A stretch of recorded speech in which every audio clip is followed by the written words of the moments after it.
മാണിക്കച്ചിറകുള്ള മാറത്തു കോരിയുള്ള വായാടി പക്ഷിക്കൂട്ടം വന്നുപോയി.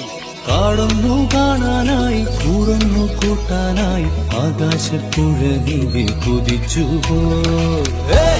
കണ്ടു മലനിര